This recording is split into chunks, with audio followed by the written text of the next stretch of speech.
എത്ര നാളൊരു സിനിമയുടെ കൂടെ എത്ര നാൾ അസിസ്റ്റന്റ് ഡയറക്ടറായിട്ട് നിന്നു എന്നുള്ളതിൽ ഒരാൾ നല്ല ഫിലിം മേക്കർ ആവുമെന്ന് ഞാൻ കരുതുന്നില്ല.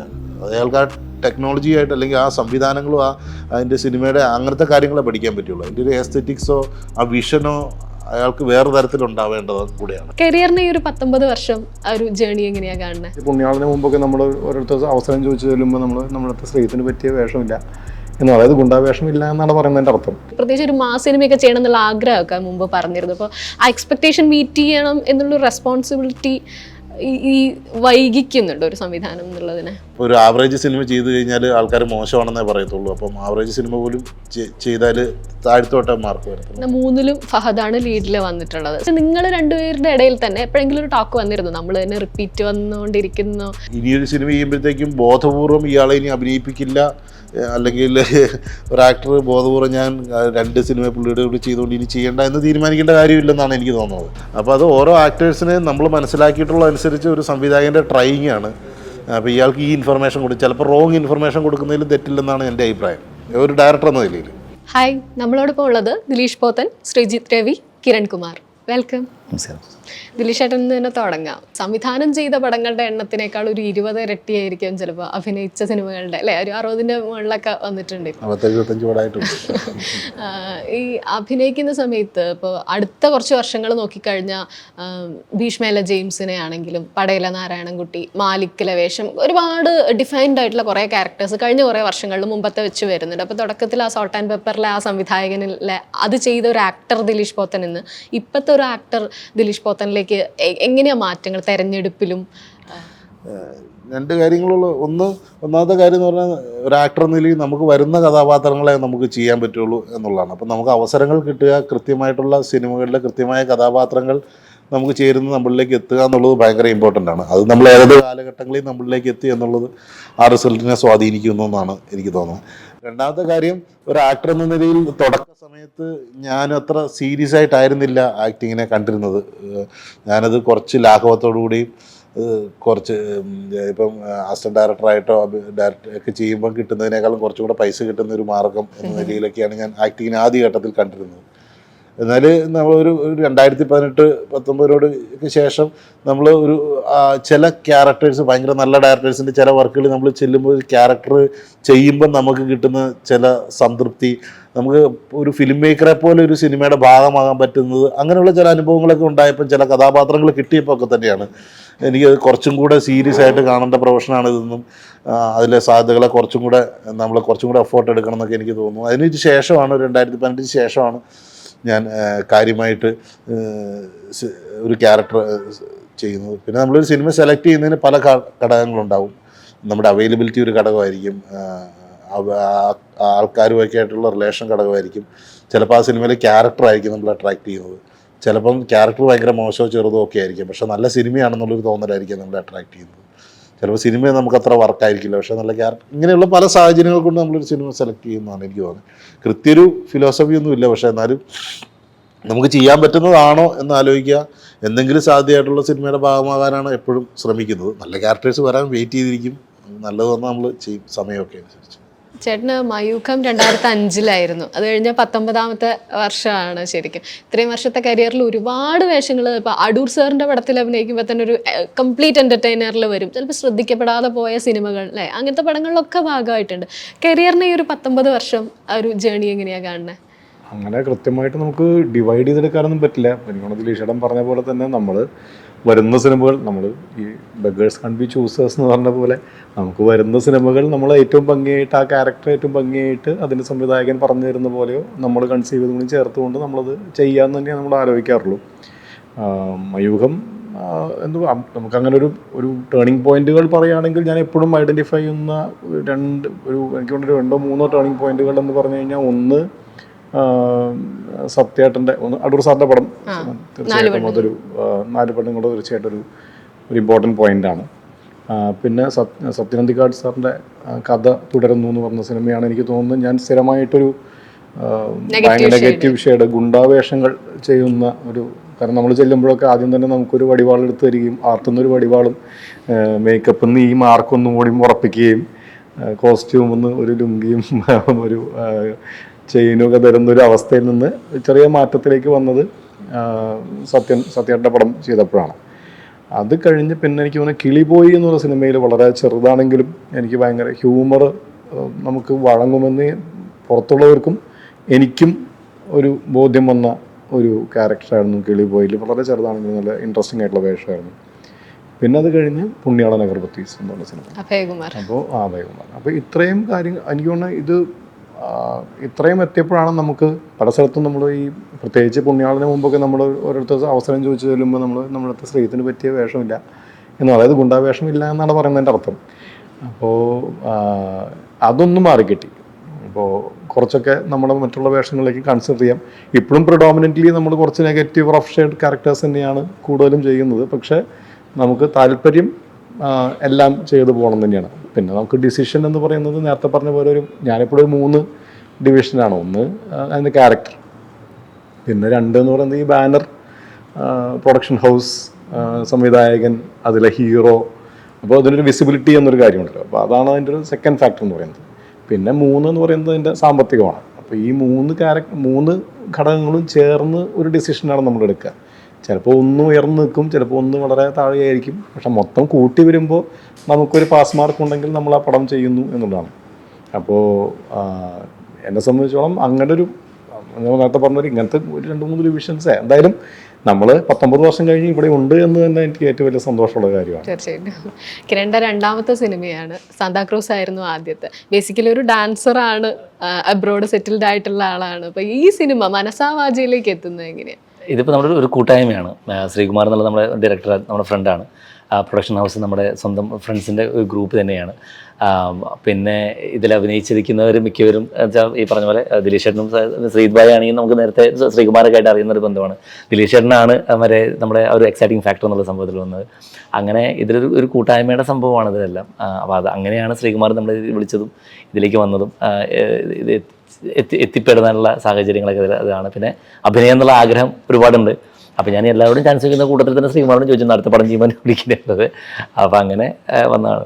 ഇതിൽ ഓട്ടോ ഒക്കെ ഓടിച്ചിട്ട് കണ്ടിട്ടുണ്ടായിരുന്നു. അപ്പോൾ ഓട്ടോ ഓടിക്കലൊക്കെ പുതിയ പഠിച്ചതാണ്. ദിലീഷേട്ടൻ വെച്ച് ഓട്ടോ ഓടിക്കുക, അതായത് ഏറ്റവും കൂടുതൽ പേടിയുള്ളതായിരുന്നു. ദിലീഷേട്ടൻ വെച്ച് ഓട്ടോ ഓടിക്കുക എന്നുള്ളതായിരുന്നു ഏറ്റവും വലിയ പേടി. എങ്ങനെ അങ്ങോട്ടും ഇങ്ങോട്ട് പോയാൽ ഒന്ന് എങ്ങോട്ടോ ഇന്ന് ഇങ്ങോട്ടോ പോയാൽ. ഒരുപാട് പോത്തേട്ടൻ്റെ ഫാൻസാണ്. അതെ അതെ അതെ അതെ അതുകൊണ്ട് പഠിച്ചു, ഇതൊക്കെ കുഴപ്പമില്ലാണ്ട് പോകുന്നു. ദിലീഷേട്ടൻ്റെ റോള് വ്യത്യസ്തമായിട്ട് ആ ട്രെയിലറിൽ തോന്നിയിട്ടുണ്ടായിരുന്നു. ഒരു കള്ളൻ, ധാരാവി ദിനേശൻ എന്ന് പറയുന്നൊരു കള്ളനായിട്ടാണ് ചെയ്തിരിക്കുന്നത്. അപ്പോൾ ആ ക്യാരക്ടർ അങ്ങനെ ഞാൻ സ്ഥിരം ചെയ്യുന്ന പോലത്തെ ഒരു ക്യാരക്ടർ അല്ല എന്നുള്ളത് കൊണ്ട് തന്നെയാണ് ഈ സിനിമ ചെയ്യാമെന്ന്, അല്ലെങ്കിൽ ഈ ക്യാരക്ടർ ചെയ്യാമെന്ന് ആലോചിക്കുന്നത്. ഇപ്പം ഞാൻ കുറച്ചാളായിട്ട് കുറച്ച് ഇൻറ്റൻസ് ആയിട്ടുള്ള ക്യാരക്ടേഴ്സ് ആണ് എനിക്ക് കൂടുതലും വന്നുകൊണ്ടിരിക്കുന്നത്. അപ്പോൾ കുറച്ചാളായിട്ട് ആരും എന്നെ അങ്ങനെ കോമഡിക്കൊന്നും നല്ല അങ്ങനെ കുറച്ച് ഫ്രീ ആയിട്ടുള്ള കൂളായിട്ടുള്ള ക്യാരക്ടേഴ്സ്, ഭയങ്കര ലോജിക്കിലും ഭയങ്കര ഇൻറ്റൻസിലും ഒന്നും ആലോചിക്കേണ്ടാത്ത കുറച്ച് പ്ലേഫുൾ ആകാവുന്ന ക്യാരക്ടേഴ്സ് അങ്ങനെ വരാം. അപ്പോൾ അങ്ങനെയാണ് ഈ ക്യാരക്ടർ വന്നപ്പോൾ എനിക്ക് അതിൽ അങ്ങനെ ഒരു എക്സൈറ്റ്മെൻറ്റാണ് തോന്നിയത്. ധാരാവി ദിനേശൻ അങ്ങനെ കുറച്ചും കൂടെ കൂളാണ്, ചില്ലാണ്.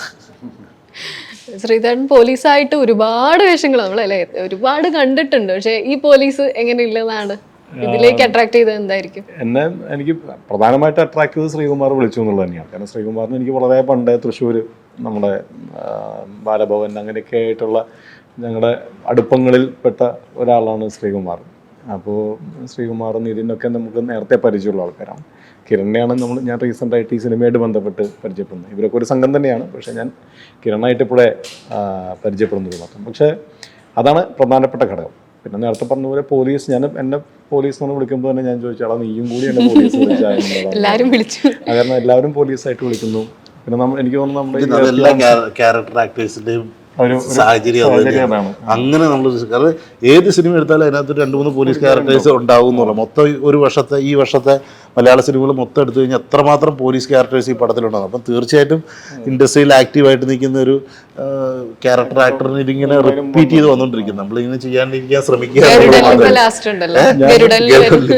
ഞാൻ പലപ്പോഴും എന്താ വെച്ചാൽ അപ്പം ഞാനെപ്പോഴും ഇത് പറഞ്ഞപ്പോൾ ഞാൻ ഏതൊരു സിനിമയിൽ ഞാൻ ഷൈൻ ടോമൊക്കെ ഉള്ള സിനിമയിൽ പോലീസ് വിളിച്ചപ്പോൾ ഞാൻ ചെയ്തില്ല. അപ്പോൾ ഷൈനെ വിളിച്ച് ഇപ്പം ഈ പറഞ്ഞ പോലെ തന്നെ നിങ്ങൾ അങ്ങനെ കണക്കൂട്ടി കഴിഞ്ഞാൽ ഇത് സിനിമ ചിലപ്പോൾ ചെയ്യില്ല.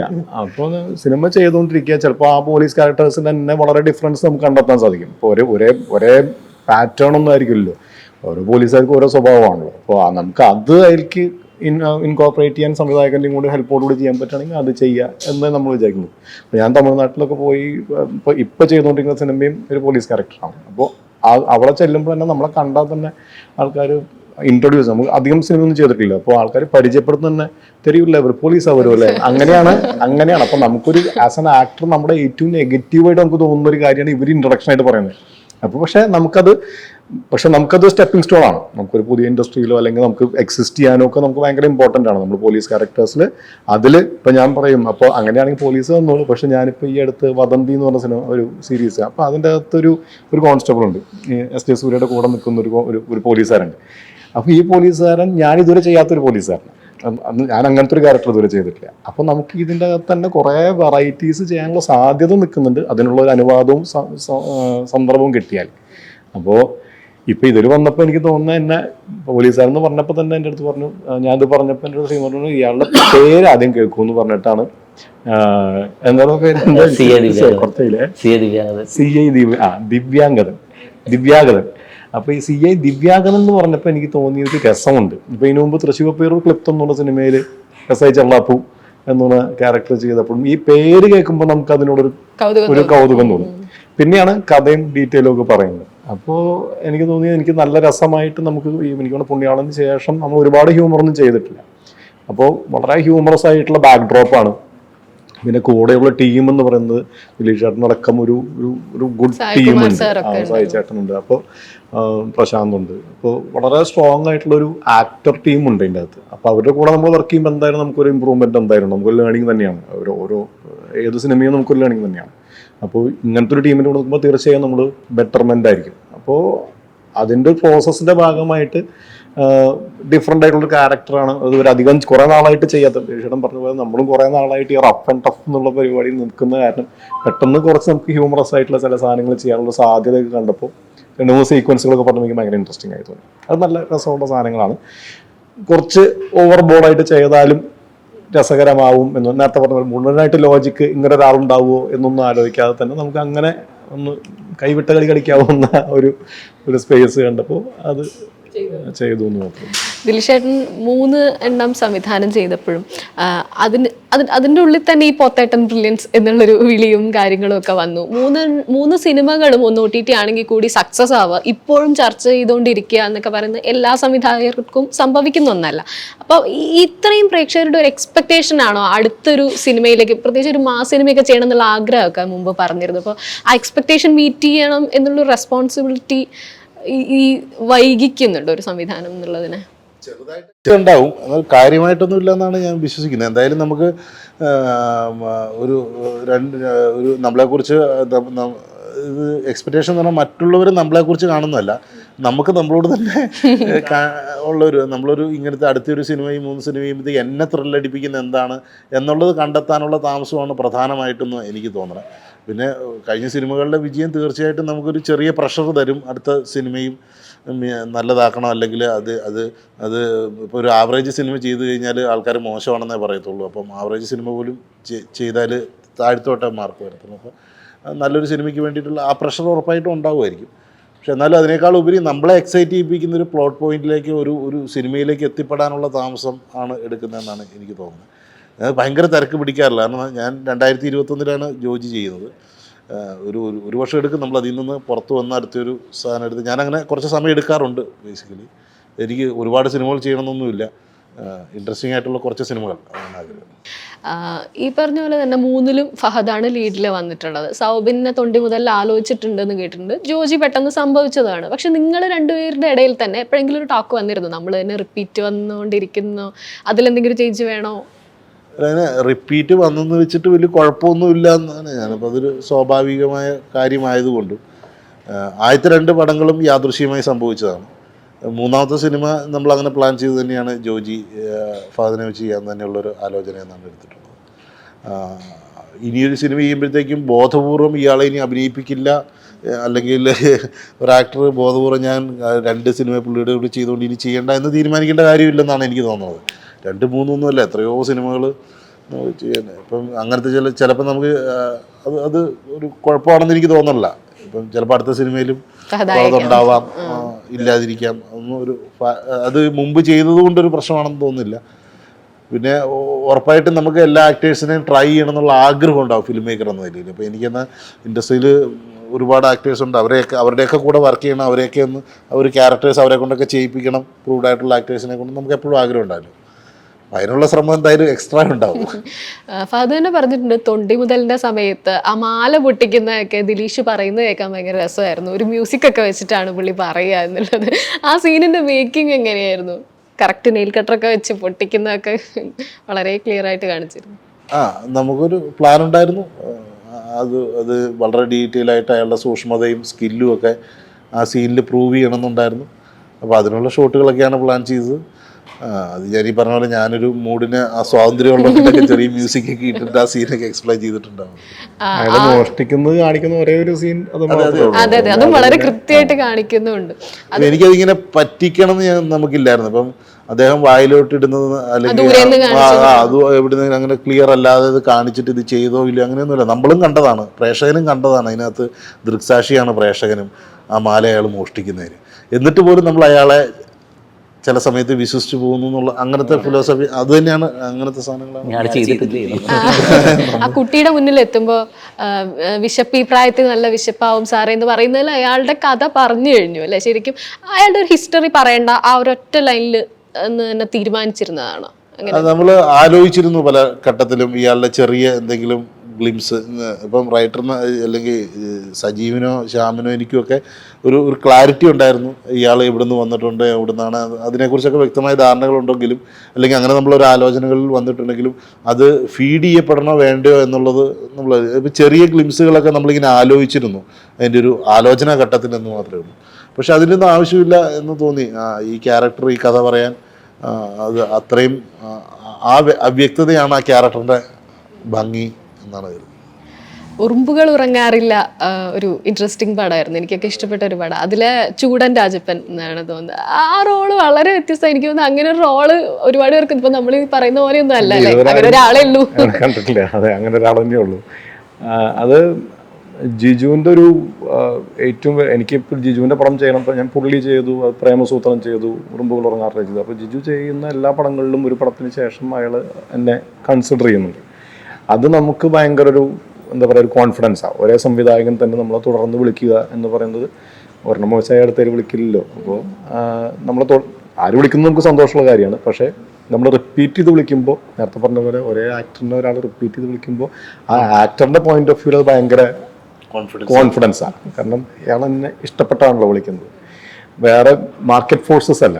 അപ്പോൾ ഈ മാർക്കറ്റ് ഫോഴ്സസ് ബേസ്ഡ് വിളികൾ വേറെ ഉണ്ട്. അതല്ലാതെ നമ്മളൊരു ആക്ടർ ബേസ്ഡ് വിളിയാണ് ജിജുവിൻ്റെ പടത്തിൽ. ജിജു മാത്രമല്ല, അങ്ങനെ ചില സംവിധായകരുണ്ട്. അപ്പോൾ അങ്ങനെയുള്ള ആൾക്കാർ വിളിക്കുമ്പോൾ നമുക്കൊരു എക്സ്ട്രാ സന്തോഷം ആ പടത്തിൽ പോയിട്ട് പങ്കെടുക്കാനും ആ പടത്തിൽ. അപ്പോൾ നമ്മൾ മറ്റു ചിലതൊക്കെ മാറ്റി വെച്ചിട്ടായാലും നമുക്കതിന് പോകാൻ നമ്മളെങ്ങനെങ്കിലും വഴിയുണ്ടാക്കും. കാരണം ഇപ്പോൾ ഉറുമ്പുകൾ ഉറങ്ങാറുള്ള ക്യാരക്ടർ തന്നെ പറഞ്ഞു കഴിഞ്ഞാൽ നമുക്കത് വൺസ് ഇൻ എ ലൈഫ് ടൈമാണ് അങ്ങനത്തെ ഒരു ക്യാരക്ടർ. ഇപ്പോൾ പ്രേമസൂത്രത്തിൽ കൊല്ലനായിട്ട് ഞാൻ ഇതുവരെ അഭിനയിച്ചിട്ടില്ല. അപ്പോൾ കൊല്ലനായിട്ട് അഭിനയിക്കുന്നത് അവിടെയാണ്. പുള്ളിയിൽ പോലീസുകാരനാണ്, പക്ഷെ ആ പോലീസുകാരന് നമുക്ക് കാണാത്തൊരു ഡയമെൻഷൻ കൂടി ജിജുവിന് കൊണ്ടുവരാൻ സാധിച്ചിട്ടുണ്ട്, ഞാനധികം ചെയ്യാത്തത്. അപ്പോൾ അങ്ങനെ ഡയറക്ടേഴ്സിനോട് വർക്ക് ചെയ്യുമ്പോൾ എപ്പോഴും നമുക്ക് ഒരു ക്യാരക്ടർ ഡെവലപ്പ് ചെയ്യാനുള്ളൊരു സാധ്യത. ശരിക്കും ഉറുമ്പുകളൊക്കെ എനിക്ക് തോന്നുന്നു ഒറ്റ ദിവസം വർക്ക് ചെയ്തു, ഒരു ദിവസം ഷൂട്ട് ചെയ്തതാണ് അത് മുഴുവൻ. അപ്പോൾ നമുക്ക് ഒറ്റ ദിവസം വർക്ക് ചെയ്താലും 30 ദിവസം വർക്ക് ചെയ്താലും നമുക്ക് നമ്പർ ഓഫ് ഡേയ്സിനേക്കാൾ നമുക്ക് ആ സ്ക്രീനിൽ നമ്മൾ കൊടുക്കുന്ന ഒരു ഔട്ട്പുട്ട് നമുക്ക് കിട്ടുക എന്ന് മാത്രമേ ഞാൻ എപ്പോഴും ഏത് സിനിമയും ഏത് ക്യാരക്ടറിനെ സമീപിക്കണം ഞാൻ നോക്കാറുള്ളൂ. അത് ഓർത്തിരിക്കുന്ന ഒരു ക്യാരക്ടർ തന്നെയാണ്. അതിന് പുറത്തേക്ക് ഇറങ്ങുമ്പോഴും ആൾക്കാർ ചുടരാജപ്പൻ എന്ന് വിളിച്ചിട്ട് തന്നെയാണ് പല ആൾക്കാരും തിയേറ്ററിൽ നിന്നൊക്കെ പുറത്തിറങ്ങുമ്പോൾ ആ സമയത്ത് കുറേ ആൾക്കാർ. കിരൺ, ഇവരുടെയൊക്കെ ഒരു എക്സ്പീരിയൻസ് ഉണ്ടല്ലോ, ഇത്രയും വർഷത്തെ ഒരു എക്സ്പീരിയൻസ്. അപ്പം കൂടെ വർക്ക് ചെയ്യുമ്പോൾ ഈ പടത്തിൽ മനസ്സാവാചയിൽ തന്നെ എന്തെങ്കിലും ഒരു ടേക്ക് അവേ എന്നൊക്കെ പറയാവുന്ന എന്താ തോന്നിയിട്ടുള്ളത്? ടേക്ക് അവേ എന്ന് പറഞ്ഞാൽ എനിക്ക് ഭയങ്കര വെപ്രാളം കൂടുതലാണ് അഭിനയിക്കുമ്പോൾ. സംസാരിക്കുമ്പോഴും അതെ, സ്പീഡിൽ സംസാരിക്കുന്നുള്ളത്. അപ്പോൾ ഇവരുടെ കൂടെ അഭിനയിക്കുമ്പോൾ ഇവർ ഭയങ്കര കാമായി ഓരോ കാര്യങ്ങൾ ചെയ്യുമ്പോൾ അതുപോലെ ആവാൻ ശ്രമിക്കാറുണ്ട്. ഇപ്പോൾ ഡബ്ബിങ്ങിനായാലും ദിലീഷ് ചേട്ടൻ ഓരോ ഡബ്ബിങ് ചെയ്യുന്ന സമയത്തും ശ്രീത് ഭായി ഡബ് ചെയ്യുന്ന സമയത്തൊക്കെ ഞാൻ കണ്ടു പഠിക്കും. അതുകൊണ്ട് എല്ലാ ഡബ്ബിൽ തിയേറ്ററൊക്കെ അവിടെ പോയിരുന്നുണ്ട് ഇത് പഠിക്കാൻ വേണ്ടിയിട്ട്. അതുകൊണ്ട് ചില സമയത്ത് ഇപ്പോൾ ശ്രീകുമാർ എന്നോട് പറയും, നീ ഇന്ന് ദിലീഷ് ചേട്ടൻ പഠിക്കണോ എന്ന് ചോദിക്കുന്നുണ്ട് ചില കാര്യങ്ങൾ ഇവർ ചെയ്യാൻ ശ്രമിക്കുമ്പോൾ. കാരണം വെച്ചാൽ ശ്രമങ്ങൾ നടത്താറുണ്ട്. കാരണം ഇവരുടെ പോലെ എന്ത് ചെയ്യുന്നു, കാരണം ഭയങ്കര ലാഘവത്തോടെയാണ് ഇവരൊക്കെ, കാരണം ഇത് എക്സ്പീരിയൻസിൻ്റെയാണ്. ഇപ്പോൾ പറഞ്ഞ പോലെ ഈ ഇത്രയും പടങ്ങളുടെ എക്സ്പീരിയൻസ് അവർക്ക് എന്തായാലും ഉണ്ടാവുമല്ലോ. അപ്പോൾ അതിൽ നിന്ന് എന്ത് കിട്ടിയാലും പഠിക്കുക എന്നുള്ളതാണ്, എങ്ങനെയും പഠിക്കുക എന്നുള്ളതാണ് ഉദ്ദേശം. So of course it was A very good learning experience.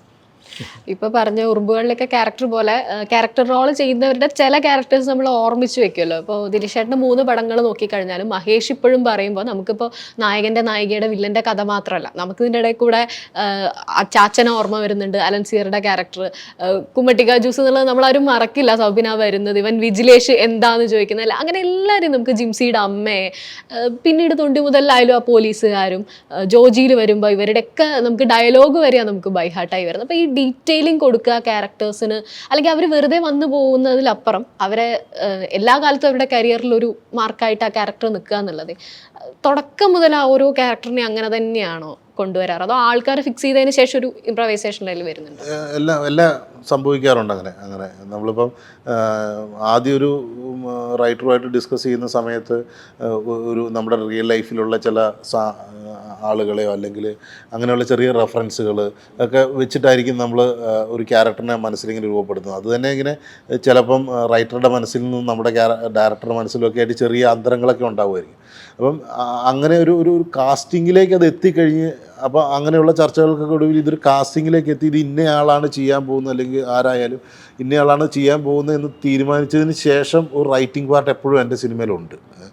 പ്രത്യേകിച്ച് ശ്യാമുമായിട്ട് വർക്ക് ചെയ്യുമ്പോഴത്തേക്കും ശ്യാമ ആയിട്ട് ഞാൻ അങ്ങനെ ഒരു സെക്ഷൻ അത് കഴിഞ്ഞ് ഇന്നയാളാണ് അഭിനയിക്കുന്നതെന്ന് പറയുമ്പോൾ അയാൾ ആക്ട് ചെയ്യുന്നതെന്ന് മനസ്സിൽ കണ്ടിട്ട് അയാൾക്ക് വേണ്ടിയിട്ടും അയാളുടെ സാധ്യതകൾ പ്രയോജനപ്പെടുത്തിയും കൂടെ ആ കഥാപാത്രത്തെ എഴുതാൻ ശ്രമിക്കാറുണ്ട്. അങ്ങനെ ഒരു ഡ്രാഫ്റ്റ് വർക്ക് ചെയ്യാറുണ്ട്. തുടങ്ങിയ ഒരു സമയം 36 വയസ്സല്ലേ, ആ ഒരു സമയത്താണ് ഒരു ഡിറക്ഷൻ ചെയ്യുന്നത്. ഇപ്പം നമ്മൾ നോക്കിക്കഴിഞ്ഞാൽ കഴിഞ്ഞ 2 വർഷത്തിൽ ഒരുപാട് പുതിയ സംവിധായകർ വരുന്നുണ്ട്. ഇപ്പോൾ ശ്രീകുമാറൊക്കെ അതേപോലെ ഒരുപാട് പേര് വരുന്നുണ്ട്.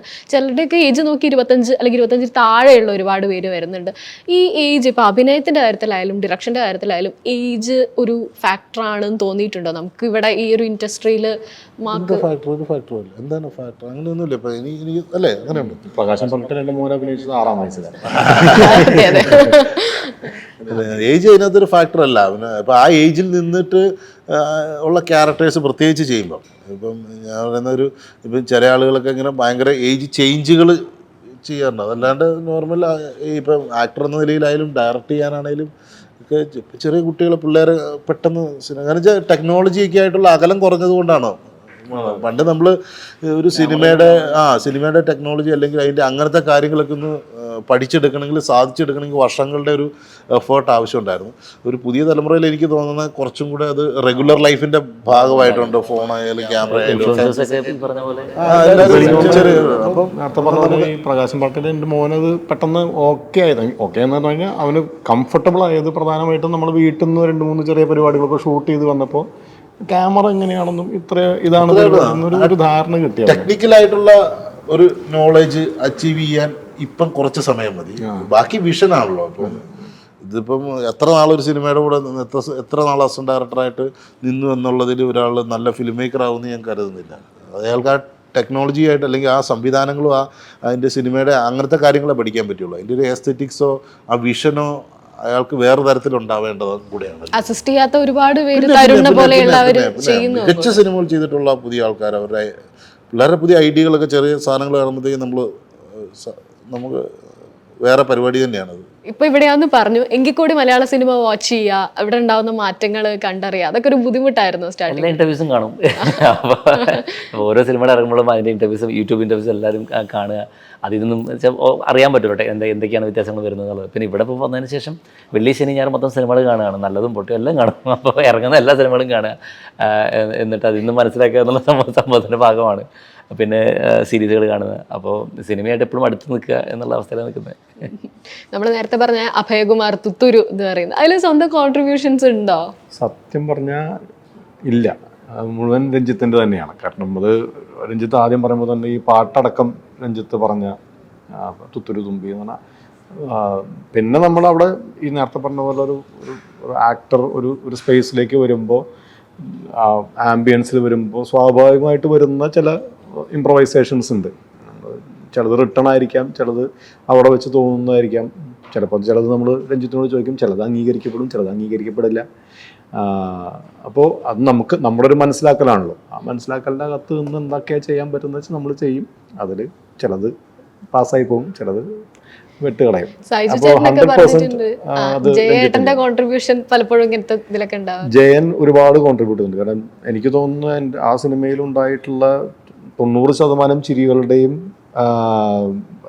ശരിക്കും ഡയലോഗ് പറയുന്നത് ജയനാ. എൻ്റെ കുറച്ച് റിയാക്ഷനുകളൊക്കെ ഉള്ളൂ അതിൻ്റെ അകത്ത്, പക്ഷെ ചിരി വരുന്നത് നമ്മുടെ മുഖത്താവുന്ന മാത്രമേ ഉള്ളൂ. അപ്പോൾ എനിക്ക് തോന്നുന്നു ആ ക്യാരക്ടറിൻ്റെ സ്വഭാവത്തിലാണ് ചിരി മുഴുവൻ കിട്ടിയത്. ആ ക്യാരക്ടറിന് എല്ലാവർക്കും. പിന്നെ ഞാൻ അങ്ങനത്തെ അധികം ക്യാരക്ടർ ചെയ്യാത്തതുകൊണ്ട് ആ സമയത്ത് ഭയങ്കര ഫ്രഷായിരുന്നു. അപ്പോൾ എനിക്കും ഭയങ്കര ഫ്രഷായിരുന്നു, എനിക്ക് ചെയ്യാനും ഭയങ്കര രസമായിരുന്നു. അപ്പോൾ നമുക്ക് വേറെ ഈ പറഞ്ഞ പോലെ വേറെ പ്രഷറൊന്നുമില്ല. നമ്മൾ എന്ത് ചെയ്താലും അത് ഡിഫറൻ്റ് ആയിരിക്കും നമുക്ക് ഉറപ്പാണ്. കാരണം എന്താ വെച്ചാൽ നമ്മളത് ആദ്യമായിട്ട് ചെയ്യുകയാണല്ലോ സിനിമയിൽ. അപ്പോൾ തീർച്ചയായിട്ടും ആ ടീം എഫേർട്ടിൻ്റെ ഭാഗം തന്നെയാണ്. ഞാനായിട്ട് കോൺട്രിബ്യൂട്ട് എന്ന് പറയുന്നത് ഞാൻ അതിൻ്റെ കൂടെ യാത്ര ചെയ്തെന്ന് മാത്രമേ ഉള്ളൂ.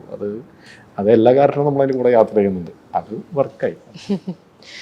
ദിലീഷേട്ടന് ഇപ്പോൾ ഭാവന സ്റ്റുഡിയോസ് ഉണ്ട്. നിങ്ങളിപ്പോൾ ആഷിഖ് അബുവിൻ്റെ കൂടെ തുടങ്ങി, പിന്നീട് നിങ്ങളുടെ എല്ലാവരും ഒന്നിച്ചു ചേരുന്നു, ഭാവന സ്റ്റുഡിയോസ് ഉണ്ടാവുന്നു, പ്രൊഡക്ഷൻ വരുന്നു.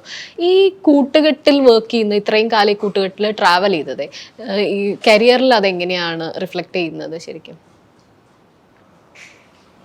എന്ന് പറഞ്ഞു കഴിഞ്ഞാൽ ഒറ്റയ്ക്ക് ഇപ്പം പലരും ഒറ്റയ്ക്ക് വന്ന് ഇൻഡസ്ട്രിയിൽ സർവൈവ് ചെയ്യുന്നു. നമുക്ക് അങ്ങനെ ഒരു സൗഹൃദ വലയം ഉണ്ടാവുന്നു, ഒന്നിച്ച് സിനിമകൾ ചെയ്യാൻ പറ്റുന്നു. ചിലപ്പം വ്യക്തിപരമായിട്ടുള്ള എൻ്റെ സ്വഭാവത്തിൻ്റെ പ്രത്യേകതയാണ്. ഞാൻ പണ്ട് മുതലേ ചെറുപ്പം മുതലേ അങ്ങനെ ഒരു സുഹൃത്തുക്കൾക്കിടയിൽ ജീവിക്കുന്ന ഒരാളാണ്. എല്ലാ കാലഘട്ടത്തിലും എനിക്ക് ഒരുപാട് സുഹൃത്തുക്കളുണ്ടാവും, ക്ലോസ്ഡ് ആയിട്ടുള്ള കുറച്ച് സുഹൃത്തുക്കളുണ്ടാവും. അവരുടെ ഇടയിലാണ് എൻ്റെ ഒരു ജീവിതം എല്ലാ കാലഘട്ടത്തിലും ഉണ്ടായിട്ടുള്ളത്. സിനിമ വന്നപ്പോഴും തീർച്ചയായിട്ടും ഒരുപാട് സുഹൃത്തുക്കളുണ്ടായിട്ടുണ്ട്. അതിൽ ഇപ്പം നമുക്ക് കാഴ്ചപ്പാടുകൾ കൊണ്ടോ അല്ലെങ്കിൽ നമുക്ക് സ്പെൻഡ് ചെയ്യാനുള്ള ഇഷ്ടം കൊണ്ടോ അങ്ങനെ സൗഹൃദങ്ങൾ പല രീതിയിൽ വളർന്നിട്ടുണ്ട്. അതിനുവേണ്ടി ഒരുപാട് ടൈം സ്പെൻഡ് ചെയ്യുന്ന ആളാണ് ഞാൻ കൂടുതലും ഇങ്ങനെ സംസാരിച്ചിരിക്കുന്നതാണ്. അപ്പോൾ അതുകൊണ്ട് അങ്ങനെ ഒരുപാട് കാര്യങ്ങൾ വന്നിട്ടുണ്ട്. പിന്നെ എനിക്ക് തോന്നുന്നു സിനിമ എന്ന് പറയുന്നത് അങ്ങനെ ഒറ്റയ്ക്ക് അച്ചീവ് ചെയ്യാൻ പറ്റുന്ന ഒന്നൊന്നും അല്ല. എല്ലാവർക്കും അവരുടേതായ ഒരു ടീമല്ലാതെ ഇതൊരു ഇൻട്രാക്ഷനാണ്. ഇൻട്രാക്ഷന് സാധ്യമാകുക എന്നുള്ളതാണ്. ഇപ്പം നമ്മളിപ്പോൾ മലയാളത്തിൽ എൻ്റെ സമകാലീനരായിട്ടുള്ള എല്ലാ ഡയറക്ടേഴ്സിനോടും തന്നെ ഞാൻ ഇൻട്രാക്ട് ചെയ്തുകൊണ്ടിരിക്കുന്നുണ്ട്. എൻ്റെ സമകാലീനായിട്ടുള്ള എല്ലാ റൈറ്റേഴ്സിനോടും ഞാൻ ഇൻട്രാക്ട് ചെയ്യുന്നുണ്ട്, ആക്ടേഴ്സിനോട് ഞാൻ ഇൻട്രാക്ട് ചെയ്യുന്നുണ്ട്. അത് സാധ്യമാകുന്നുണ്ടെന്ന് തന്നെയാണ്. അതിനകത്തൊരു ഇപ്പം നമുക്ക് ഒരുമിച്ച് റെഗുലറായിട്ട് വർക്ക് ചെയ്ത് വരുമ്പോൾ നമുക്ക് വിശ്വാസമുള്ള അല്ലെങ്കിൽ അങ്ങനെ ടാലൻ്റ് ആയിട്ടുള്ള ആൾക്കാരെ വരുമ്പോഴത്തേക്കും നമ്മൾ എപ്പോഴും ഒരുമിച്ച് വർക്ക് ചെയ്യാൻ ശ്രമിക്കാറുണ്ട്. ഞങ്ങൾ ഈ പറഞ്ഞ സൗഹൃദം ഗുണം ചെയ്യുമല്ലോ. നമുക്ക് ഭയങ്കര ഒരു അടുത്ത കൂട്ടുകാരൻ്റെ കൂടെ വർക്ക് ചെയ്യുമ്പോൾ നമുക്ക് കമ്മ്യൂണിക്കേഷൻ അത്ര ഈസിയാണല്ലോ എന്തൊരു കാര്യവും ഒരു ഗ്രൂപ്പിൽ സാധിച്ചെടുക്കുന്നതിന്. ഈ സിനിമയിൽ തന്നെ എനിക്ക് നേരത്തെ പറഞ്ഞല്ലോ, ശ്രീകുമാർ ആയതുകൊണ്ട് നമുക്ക് ശ്രീകുമാറിന്റെ സുഹൃത്തുക്കൾ മാത്രമേ ഉള്ളൂ സിനിമയിൽ. ഞാനിവിടെ പെട്ടെന്ന് സുഹൃത്തായി പുറത്താക്കിയതാ. അപ്പോൾ ശ്രീകുമാറിന് നമുക്ക് ചോദിക്കാം, അത് ഇതും കുറച്ച് ഓവറല്ലേ എന്ന് നമുക്ക് ചോദിക്കാം. അതോടെ ശ്രീകുമാർ അത് ഓക്കെയാണ്. അപ്പോൾ അങ്ങനൊരു അവിടെ നമുക്ക് കിട്ടുന്നൊരു റിസൾട്ട് ചിലപ്പോൾ മറ്റേനേക്കാൾ ബെറ്റർ ആയിരിക്കും. ചില സ്ഥലത്ത് വളരെ കൃത്യമായിട്ട് സുഹൃത്തെ, ഇപ്പോൾ അടൂർ സാറിൻ്റെ പടത്തിലൊക്കെ എൻ്റെ അടുത്ത് വളരെ കൃത്യമായിട്ട് ഒരു കോടതി സീനിൽ എൻ്റെ അകത്ത് ഓ എന്ന് പറയണം. അപ്പോൾ നിങ്ങൾ ഇവരെ കല്യാണം കഴിച്ചാണോ എന്തോ ചോദ്യം ചോദിക്കുമ്പോൾ ഞാൻ ഓ എന്ന് പറയണം. ആ ഓന് കൃത്യമായൊരു താളം അടൂർ സാറിൻ്റെ മനസ്സിലുണ്ട്. അപ്പം എനിക്ക് തോന്നുന്നൊരു 8-10 ടേക്ക് ഞാൻ ഈ ഓ എന്നൊരു സാധനം മാത്രം ഞാൻ പറഞ്ഞിട്ടുണ്ട്. അപ്പോൾ നമുക്ക് ഇതിൻ്റെ വ്യത്യാസം അദ്ദേഹം പറഞ്ഞു തരുമ്പോഴേ നമുക്ക് മനസ്സിലാവുന്നുള്ളൂ. ആ ഓ അല്ല ശ്രീത്തെ എന്ന് പറഞ്ഞിട്ട് നമുക്ക് വേറെ ഒന്ന് ചെയ്തു നോക്കാം എന്ന് പറഞ്ഞ് നമുക്ക് ഇതിൻ്റെ കാര്യങ്ങൾ പറഞ്ഞ് മെച്ചപ്പെടുത്തി അദ്ദേഹത്തിന് ഇഷ്ടപ്പെട്ട ഒരു ഓയിൽ വന്ന് നിന്നു. ആക്ടർക്ക് അങ്ങനെ ഒരു പോയിന്റ് ഉണ്ട് എന്നാണ് അപ്പം നമ്മുടെ ഇപ്പം എൻ്റെ ഒരു ബ്രെയിനും ചിന്താഗതി ഉണ്ടല്ലോ, അത് വെച്ചിട്ട് നമ്മൾ ക്യാരക്ടറിനെ അളക്കാൻ പാടില്ല. എൻ്റെ അറിവും നോളജും വെച്ചിട്ട് ഞാൻ ക്യാരക്ടറിനെ അളക്കുന്നത് ശരിയല്ല. ഇന്ന് ഡയറക്ടർക്കും റൈറ്റർക്കും അതിൻ്റെ മേൽ കുറച്ചും കൂടെ ക്ലാരിറ്റി ഉണ്ടാവും ആ ക്യാരക്ടറിനെ കുറിച്ച്. കഥ ഈ പറഞ്ഞ പോലെ മുഴുവൻ എല്ലാവരോടും പറയേണ്ടതില്ല, അങ്ങനെയാണ് ഒരു ഡയറക്ടർ. അങ്ങനെ നിർബന്ധമൊന്നുമില്ല. ഇപ്പോൾ ഓരോരുത്തരുടെ ശൈലി അനുസരിച്ച് ഓരോ സിനിമ സാധ്യമായി എടുക്കേണ്ടതനുസരിച്ച് ഇപ്പം ചില ആക്ടറോട് നമുക്ക് ഇപ്പം ചില ആക്ടേഴ്സിനോട് ചിലപ്പം മൊത്തം കഥയും പറയും, ചിലവരോട് ഒന്നും പറയില്ല. ഇത് ആ വ്യക്തി അനുസരിച്ചൊക്കെ ഇരിക്കും. ഇപ്പം ശ്രീജിത്ത് വേറെ കാഴ്ചപ്പാടുകളും വേറെ ശീലങ്ങളും വേറെ വിശ്വാസങ്ങളും ഉള്ള ആളാണ്. കിരൺ മറ്റൊരു വിശ്വാസമുള്ള ആളാണ്, വേറെ എക്സ്പീരിയൻസും വേറെ എഡ്യൂക്കേഷനും വേറെ. അപ്പം കിരണിനോട് ഫീഡ് ചെയ്യേണ്ട പോലെ തന്നെയല്ല ശ്രീജിത്തിനോട് ഫീഡ് ചെയ്യേണ്ടതെന്നാണ് ഞാൻ കരുതുന്നത്. അപ്പോൾ അത് ഓരോ ആക്ടേഴ്സിനെയും നമ്മൾ മനസ്സിലാക്കിയിട്ടുള്ള അനുസരിച്ച് ഒരു സംവിധായകൻ്റെ ട്രൈയിങ് ആണ്. അപ്പോൾ ഇയാൾക്ക് ഈ ഇൻഫർമേഷൻ കൊടുക്കും, ചിലപ്പോൾ റോങ് ഇൻഫർമേഷൻ കൊടുക്കുന്നതിൽ തെറ്റില്ലെന്നാണ് എൻ്റെ അഭിപ്രായം ഒരു ഡയറക്ടർ എന്ന നിലയിൽ. ഇപ്പം ഇവരുടെ അത് സാധ്യം ഒരു മൊമെൻറ്റ് സാധ്യമാകാൻ വേണ്ടി അവരെ ചിലപ്പോൾ ഫീഡ് ചെയ്യുന്നത് വേറെ റോങ് ആയിട്ടുള്ള ഈ സിനിമയിൽ ഇല്ലാത്തതോ ഈ സിനിമയുടെ നേരെ ഓപ്പോസിറ്റ് ആയിട്ടുള്ളൊരു കാര്യമായിരിക്കും അവരോട് പറയുന്നത്. പക്ഷെ അതിൽ നിന്ന് ഇമോഷണലി ആ റിസൾട്ട് ഉണ്ടാക്കുക എന്നുള്ളതേ ഉള്ളൂ. അപ്പം അത് നമ്മുടെ ബ്രെയിൻ ഓൺ ആയിക്കഴിഞ്ഞാൽ നമ്മുടെ ലോജിക്കിൽ അത് കൺവിൻസ്ഡ് ആവില്ല. അപ്പം ഞാനൊരു ക്യാരക്ടർ ചെയ്യാൻ വേണ്ടി നിൽക്കുമ്പോഴത്തേക്കും ഈ ഇങ്ങനെയൊരു ഡയലോഗ് എൻ്റെ ബ്രെയിൻ എപ്പോഴും, അല്ലെങ്കിൽ എൻ്റെ ലോജിക്ക് എന്നെ എപ്പോഴും ഡിസ്റ്റർബ് ചെയ്തുകൊണ്ടിരിക്കും. ഇതിങ്ങനെയാണോ ചെയ്യേണ്ടത്, അല്ലെങ്കിൽ ഇതിങ്ങനെ ചെയ്യണം. അതിനെ അതിജീവിക്കാൻ പറ്റണം ഒരു ആക്ടർക്ക്. ഞാനതിനെ അങ്ങനെയല്ല വിശ്വസിച്ചിരിക്കുകയാണ്. ഞാൻ കണ്ണടക്കുകയാണ്, എന്നിട്ട് നടക്കാൻ തയ്യാറാകുകയാണ് ഒരു ഡയറക്ടറുടെ കൈ പിടിച്ചിട്ട്. അതിനിടയ്ക്ക് ഞാൻ കണ്ണ് തുറന്നു നോക്കി കഴിഞ്ഞാൽ ഞാൻ പേടിക്കും. എനിക്ക് ഏറ്റവും പ്രകാശം ചെയ്യുന്ന സമയത്ത് ഞാൻ ഒരു ഒബ്സർവറാണ്. പ്രകാശം എന്ന സമയത്ത് പലപ്പോഴും ഒരു അസിസ്റ്റന്റ് ഡയറക്ടറാണ്, ഒരു അൺഒഫീഷ്യൽ അസിസ്റ്റന്റ് ഡയറക്ടറാണ്, ഒരു ഒബ്സർവറാണ്. കാരണം ഇവർ അഭിനയിക്കുന്നത് ഞാൻ കണ്ടുകൊണ്ടിരിക്കുകയാണ്. അപ്പോൾ പലപ്പോഴും പ്രത്യേകിച്ച് ദിലീഷ് ചേട്ടൻ്റെ ഒരു ഡയറക്ടർ ആയതുകൊണ്ടും അങ്ങനൊരു ഫിലിം മേക്കർ ആയതുകൊണ്ട് ധ്യാനും ഷഹദും ഒക്കെ അദ്ദേഹത്തിൻ്റെ അടുത്ത് സംശയങ്ങൾ ചോദിക്കാൻ ചെല്ലുന്നുണ്ട്. ഒരൊറ്റ ഉത്തരവും കൊടുത്തിട്ടില്ല. അവിടെ ആക്ടർ മാത്രമാണ്. നമുക്ക്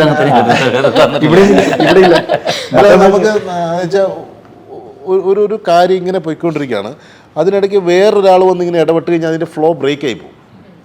അല്ലെങ്കിൽ നമ്മൾ മൊത്തത്തിൽ അതിനുണ്ട്. ഇവിടെ ഈ ഒരു സാധനം മാത്രം മാറ്റിയെന്ന് വെച്ചിട്ട് ബാക്കി എല്ലാത്തിൻ്റെയും റിതം അത് കളയും. നമ്മൾ അനാവശ്യമായിട്ടുള്ളൊരു ഇപ്പം ഞാൻ അഭിനയിക്കുന്ന സമയത്ത് കഴിയുമെങ്കിൽ ഞാൻ റീപ്ലേ ചെയ്യുമ്പോൾ കാണില്ല.